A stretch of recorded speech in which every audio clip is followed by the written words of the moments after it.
अस्सलाम वालेकुम dear friends. पॉइम्स and plants में ये ढेरों फूल आपको वेलकम कहते हैं।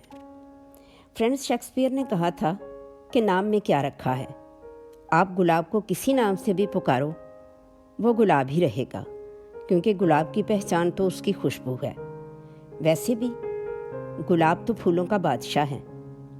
वैसे आपका क्या ख्याल है, गुलाब को ये बादशाहत उसके रंगो रूप की वजह से मिली है या उसकी खुशबू की वजह से?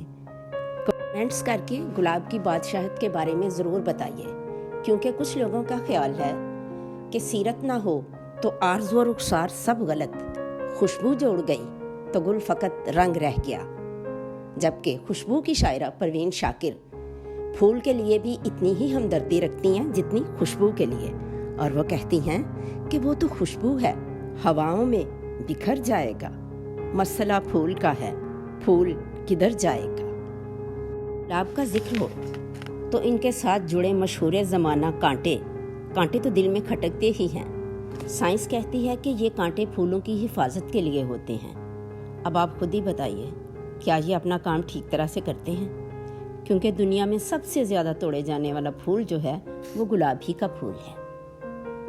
किसी को वेलकम कहना हो, वैलेंटाइन डे हो, कोई शादी हो या सफ़रे आखिरत, गुलाब का फूल हमेशा ही साथ रहता है।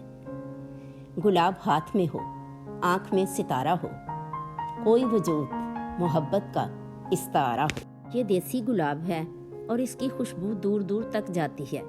तो ये मेरा बेटा हमज़ा है जो बार बार आके इन फूलों को सूंघता है और फिर उल्टे सीधे शेर बोलता है। मसलन, फूल है गुलाब का, खुशबू तो लीजिए, शीशी भरी गुलाब की पत्थर पे तोड़ दूं, वगैरह वगैरह। तो चलें अब हम बात शुरू करते हैं कि वो कौन सी 5 टिप्स हैं जिन पर अमल करने से हमें इतने सारे फ्लावर्स मिल सकते हैं जो कि हेल्दी भी हों, जिनके कलर्स भी फ्रेश हों और तादाद में भी ज़्यादा हों। क्योंकि ये मेरा ज़ाती तजर्बा है, पहले भी गुलाब के फूल मुझे मिलते तो थे, लेकिन एक गमले में ज़्यादा से ज़्यादा 2 या 3 फूल होते थे। तो इस दफ़ा चूँकि ज़रा तैयारी की है तो मैं आपसे शेयर करना चाहती हूँ। तो सबसे पहला स्टेप जो है वो है शाख तराशी यानी प्रूनिंग। शाख तराशी के लिए 3 Ds का फार्मूला याद रखें, यानी डेड, डिजीज्ड और डैमेज शाखें जो हैं वो आपने सारी काटनी। इसकी शाख में 2/3 काटनी है, यानी अगर 3 मीटर है पौधे की हाइट तो 1 मीटर शाखें काट दें, पीछे 2 मीटर रह जाए। तो इस तरह से इसके सेंटर से आपने इसको हवा देने के लिए ज़्यादा से ज़्यादा शाखें जो सेंटर से उगती हैं उनको आपने काट देना है। सूखी हुई टहनियाँ सब आपने काट देनी है। नवंबर में इनकी प्रूनिंग की थी, 2 माह बाद फिर मुझे इनकी फ्लावरिंग जो है वो मिल गई।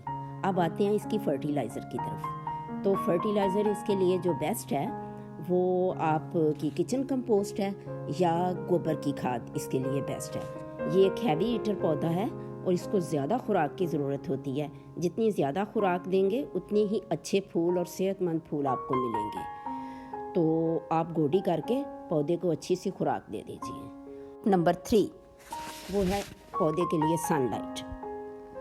नो डाउट गुलाब के फूल को हमेशा सनलाइट कम से कम 6 से 8 घंटे की सनलाइट जो है पौधे को चाहिए अच्छी फ्लावरिंग के लिए। तो पौधे को धूप में रखें। चौथी टिप जो है ये बहुत मज़े की चीज़ है, ये है डेड हेडिंग, यानी जब फूल मुरझा रहा हो तो आपने इसको काट देना है, यानी टिप से आपने काट देना है।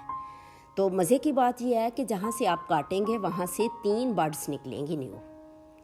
एक्चुअली जो फूल मुरझा रहा होता है वो एंड तक पौधे से अपनी तवानाई हासिल करता रहता है, जिससे दूसरे फूलों की जो ब्लूमिंग हो रही होती है वो इफ़ेक्ट होती है। तो इसलिए जब आप देखें कि अब ये फूल जो था मुरझाने के करीब है तो आप देखते रहें और उन आप फूलों को आप काटते रहें, तो देखिएगा बहुत ज़्यादा फ्लावरिंग होगी। अब आ जाते हैं 5वीं और आखिरी बात की तरफ, तो वो है पौधे की वाटरिंग। गुलाब जो है इसकी मिट्टी को हर वक्त नम रखने की ज़रूरत है, आपने मिट्टी को खुश्क नहीं होने देना। लेकिन एक बात का ख्याल रहे कि पानी भी इसके अंदर, ये नहीं कि पानी इसके अंदर खड़ा रहे। तो डियर फ्रेंड्स, ये थी 5 बातें जिन पे अगर आपने अमल कर लिया तो आप भी अगली दफ़ा कहेंगे कि कोई जाके कह दे शोलों से चिंगारी से پھول اس مرتبہ کھلے ہیں بڑی تیاری سے۔ اللہ حافظ۔